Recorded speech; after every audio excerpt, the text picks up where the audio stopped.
Russian, and I was translating the papers you sent me.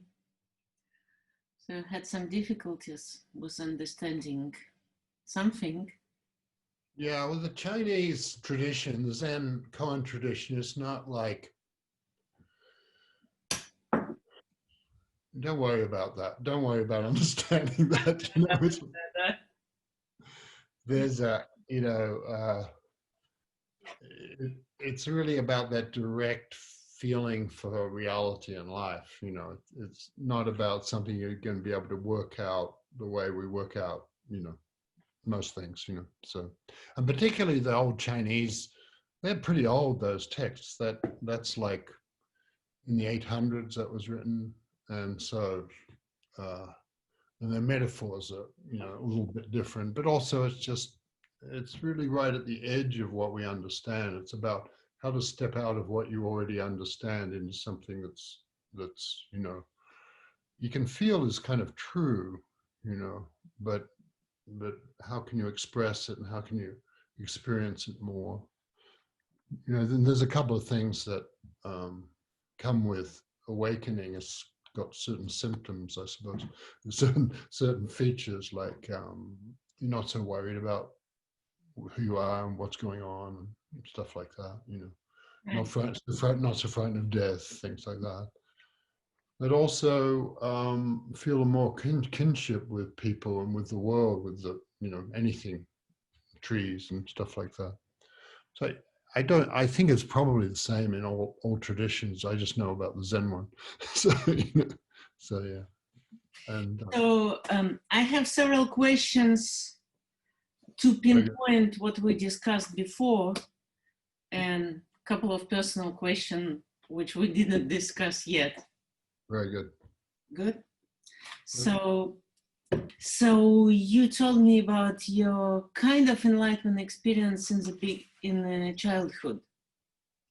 Oh yeah. Well, I think not everybody, but a lot of people have something happen in childhood, right? So we are interested when it was, what age it was. Well, there are different experiences I had. I remember being a young teenager and just being in the, I lived near there was a river and a cliff, and I was out there alone and just looking at the cliff and the water flowing in the cliff, and suddenly I felt like I was one with all of that. I understood, oh, this is what it's about, you know. And then I didn't know what to do with that, so I kind of just was happy for a while and then put it away, you know. And then also, but when I was very young, I had the feeling that the things people were worried about when I was about, I don't know, 5 or 6 or something, things people were worried about weren't true, you know. They weren't really the problem. Everyone's worried about things that aren't, you know, it's not going to help. So, and there's something more, we're here for some bigger, more wonderful thing. I didn't have any specific thing, but I thought I could tell the adults were worried about stuff that it was not good to get on board with worrying about it like that. So, and I think you'll find that I'm sure you had, I imagine you had experiences in childhood. But, you know, for me personally, I wouldn't say that. Oh, yeah, okay. I get a lot of experience when I began to do some spiritual practices, but I accept, you know, the experience of thinking about death and trying to experience that I will die, like this child despair. How can I die? Something like that. Yeah. That I remember. Yeah, that's a lot of Zen teachers have that. Remember that, you know. The other thing, like, here's an example, it just comes to me because I don't think about my childhood very much. but like, I remember looking out I lived on a hill and looking out over this small city, you know, in Tasmania actually, and I remember wiping condensation off the windows, and I could see cars lights, not very many, because it was late at night and I'm looking and I'm alone in my room. It's kind of cold, but and then I could see that oh, everything that's ever been is here. I could feel that. And I don't know how old I'm in grade school, sort of thing, you know, and I'm looking out and I'm curious and just looking out, and I don't know why I'm looking out, but then and that sort of experience is a sort of thing. It's not real enlightenment, but it's a glimpse of enlightenment, you know. If you know, kids have that, and so they know, you know, way gives you a clue about which way to go, you know, that this is something to pay attention to, and in a way you have to forget that and go off into your life and get messed up, and then decide that, you know, then decide that, well, why don't I? Oh, I could remember that, and I could deepen that. You know, so because we all, nobody's, as somebody said, you know, one of the great old teachers said, "This is not a place we can stay for long."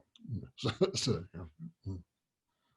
You're involved in Tibetan and Chinese Buddhist. So what's with the Japanese, and what's actually what you're doing now?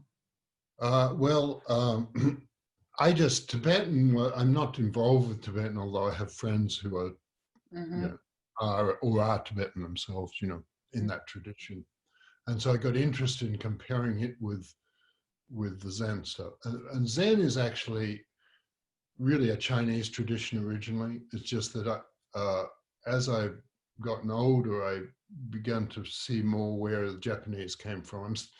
I have a Japanese lineage, and it's fine, and I'm happy with that. But the Japanese really took Chinese Buddhism and all the texts and things like that, and then, you know, polished them up and passed them on, kind of thing. So it was a very Japanese thing to do, you know, and so they did a great job of that. But also because China is such a bigger, more chaotic culture, there's just more threads and more. It's like Russia, it's fast and you can't have just one point of view in a place that big, you know, whereas you can in Japan. So I just got interested in the connections with different kinds of Zen and different schools of Zen, but from the outside they mainly look the same. And the Tibetans have a thing where they very carefully work on mind training, and where, you know, you really concentrate and you can visualize things, and they'll really visualize something. It could be an image, a spiritual image, or it could be just a geometric figure or something like that, but they really visualize it, and then really train the mind very much to be still, and then at a certain point they kind of throw that away, and they think of that as the antidote, but then they need to not keep taking the antidote when they're not poisoned by delusion. So it's like that. And so they and then that's very like Zen, where, you know, you don't have a lot of tools, you just hear, you know. I'm interested to hear about your games, I keep hearing about these from lots of sources, so I presume they're something to wake people up. But in some way, yes. Yeah. It's a big story, so maybe some other time when we meet, maybe. So also I've been attentively translating the previous interview, especially the place where you told about Byron Katie. And I still found that you have an expression of strong experience, or kind of strong awakening, and the real awakening, because you describing that you still has an idea of real awakening. So can you comment on that? Like, can you give me still the difference and how you see the real awakening? Oh, I'm fine with Katie's work, like what she did. Katie is, she's somebody who just invented it all herself, doesn't really have a tradition, but a little bit. And, you know, and I'm somebody who had my experience and then sort of try to see what the tradition, how can I negotiate with the tradition around this, so to deepen it, you know. And I think Katie's great, you know, so I didn't want to indicate otherwise, you know. For me, you know, I was in a meditation context where I had a number of experiences in Zen, whereas with different teachers, but I was usually in retreat, and then I could see that, you know, I started having dreams, and I could see that, oh, something was happening in me and gathering, an experience was gathering, and that's what can happen in retreats, you know. So it wasn't really a big surprise. And then I was sitting in a retreat in Long Island, actually, with a Korean teacher in a basement, and it was kind of, and looking at, there were just cement blocks. It was very improvised Zendo, and there were just cement blocks, walls. It was kind of, you know, very plain and kind of ugly, really. But and it was cold, and, you know, my knees, my body hurt, but I could tell suddenly I saw the perfection. You know, I was looking at these concrete blocks and saw how perfect it all was, and I realized I understood what the old teachers had been talking about. And so I went in to see the teacher, and it was kind of fun. And he said, well, I'd never met him before. He's a Korean. And he said, who are you? And I told him, you know, I'm John, I'm from Australia, blah, blah. He said, but who are you? And I just shouted at him and like jumped at him, and he liked that. And it was funny. And he said, don't break my bowl, my water glass here and stuff like that. But you could tell people just get so excited. And so then he started giving me koans, and I understood what he meant about koans. Like, it's not a rational thing. And I understood that. And he wanted, but then I felt like there was something more. I understood that, but it wasn't there yet. You know, there was something more. And so then I went and studied with this other teacher in Hawaii, an American teacher. And then you know, a few months later, I had an experience in a retreat where I could see the light in everything. And then I thought, oh, that's it. That's the next thing, you know, and the next step. And, you know, there's no particular, you know, it doesn't have to come in very orders, you know. So then I studied you know, this long system of koans, because I was just interested in what the tradition thinks about that. And because traditions had a lot of really smart people who are not particularly, in a way, they're not very religious because they don't believe in stuff, you know, but they think about how the mind works and how the mind imprisons itself and stuff. And so I was interested in that. And so then I wasn't really looking to teach, actually. But then I was asked to teach, but the teacher got sick, asked me to take over a retreat. And so okay, you know, and so then I ended up teaching. So I got stuck. So you got stuck teaching. Right. But someone like Byron Katie it was interesting to me because she had a very big experience, and sort of on her own, she was kind of messed up and unhappy, and she had this big experience, and then she had to work out how to explain it to herself, and she worked that out differently from the tradition, you know, that so her expression has those 4 questions and things like that. So, and some people, you know, and since she's in my part of my world, she's a friend, then I sort of used her as a sample for what other kinds of ways can the experience be expressed, you know. But I'm happy with the way Zen does it myself. But you know, the thinking. So we were watching the interview with you, and we still has a question. How do you understand that is the thinking process is changing after enlightenment, and or worldview, or dog could be enlightened and without changing any thinking process? That's a great question. And it's really not about thinking or feeling. It's like this other thing that's sort of before that or deeper than that. But the consequence is it will change some of your thinking. But, I mean, if you really liked math, you'll still like math. That's if you really liked, poetry, you'll still like poetry. But you're probably more open to, if you didn't like math, you'd be open to math in a way that you weren't, like if you thought, I can't do math or I can't, whatever it is. So the prejudices tend to disappear, but they're not really thinking anyway. They're just our thoughts about what we think, but we haven't really, we stop believing our thoughts. That would be another way to put it. So the thinking is not, the thinking is sort of, there's a wondering and a sort of curiosity around the thoughts we have. We don't necessarily think, oh, this is good, this is bad, we're open to not knowing about that.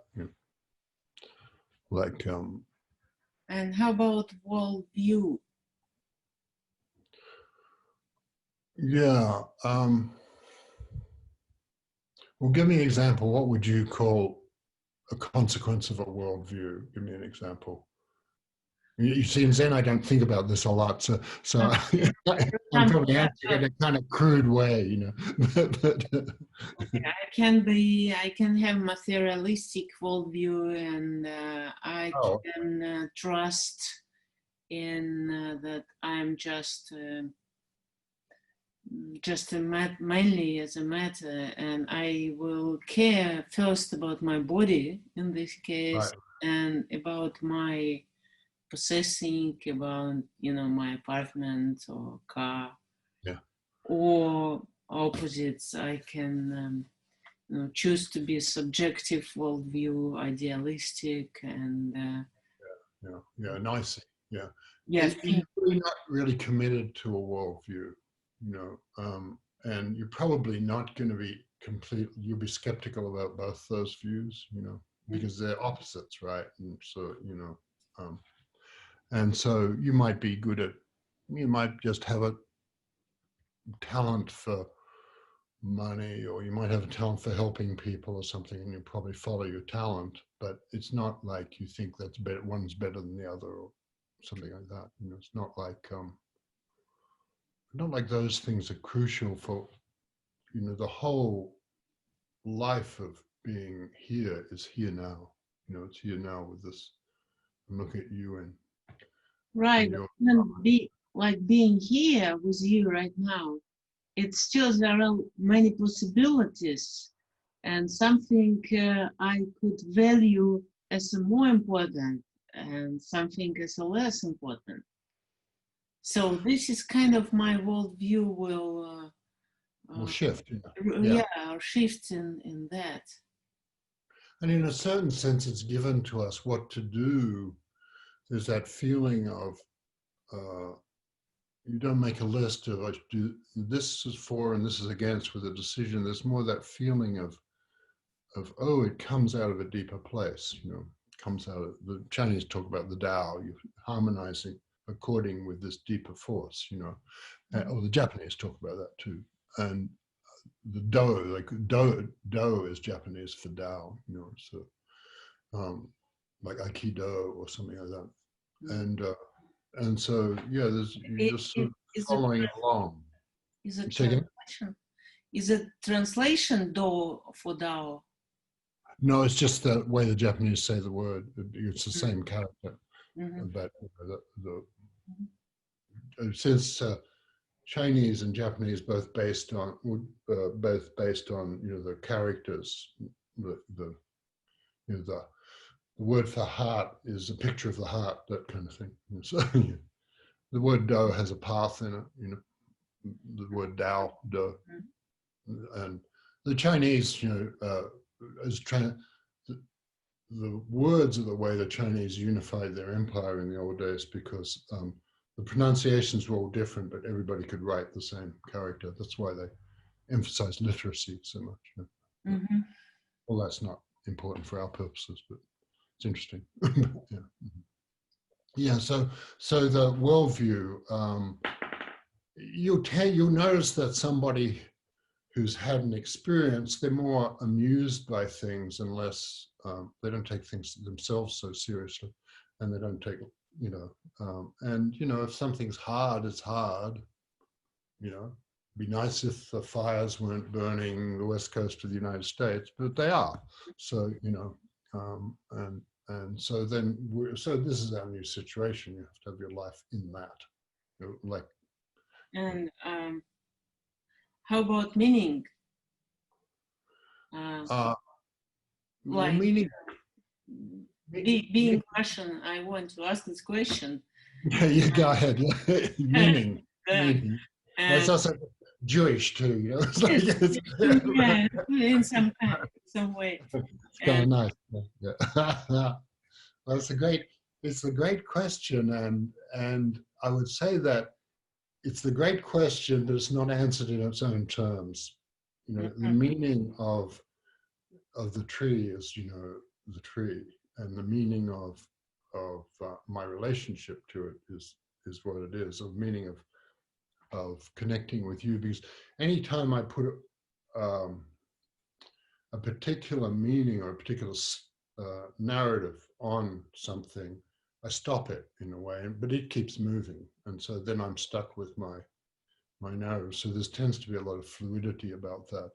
But I'm not, one of the things about having any kind of awakening experience is, the question of meaning doesn't torment you anymore. Like, who am I? Where do I come from? Where are we going? What happened? What is all this for? And so, and there's a greater feeling of, I would say, not idealism, but of appreciation, sort of the sweetness of life and a kindness, that you can see even your enemy might have some kindness in them, or you can appreciate them even if they're your enemy. It doesn't mean you have to agree with them or let them do what they want, but you're not making up your mind about something and then fixing it forever. That's trying to explain, I will try to explain more my question. So in Russian language, we have two words which both translated as meaning in Russian, in English. And I know the same is in German. So like one word is, will translate it as значение, which is contextual meaning, like what will be in dictionary. And another meaning is like a deep, real deep meaning. What does it mean for me here and now? And what's that in Russian? What's that word? Смысл. Yeah, it also comes from what мысль, which is like thought. Okay, good. Okay. And I was thinking about koan and somehow about enlightened person. It's that koan, in order to solve the koan, it's needed to go deep to the meaning of the koan. Well, even before, well, I'll tell you, it's also, there's a kind of way of dancing with life. That teacher I spoke about, who I yelled at, and he thought that was a great response, because that was more like the meaning of now for him than any explanation. Like, I'm John, I come from Australia, who cares? There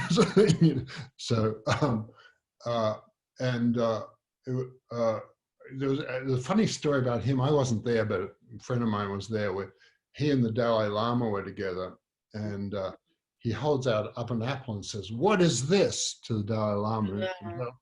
The Dalai Lama says, "It's an apple." And he says, no, what is this? And Dalai Lama's like, "This guy crazy, or doesn't he, And what he wanted you to do is grab the apple and take a bite, and that's the meaning of the apple, And the Dalai Lama's got the word on it because he's Tibetan and he's a scholar and he thinks about those things. And And so, but the Zen thing is very much that would be a koan, like a tiny little baby koan. Like, what is this? And you just Right. glass of water, you drink the water. You know, that's what it is. So, and so Sure, that's not. sure. I have my personal koan. Yes. Like you said, how many fingers? Yeah, no. Like usually people say two. Yeah. And it's the same kind of point. Is there's nothing really wrong with two or saying it's an apple, but there's something more immediate.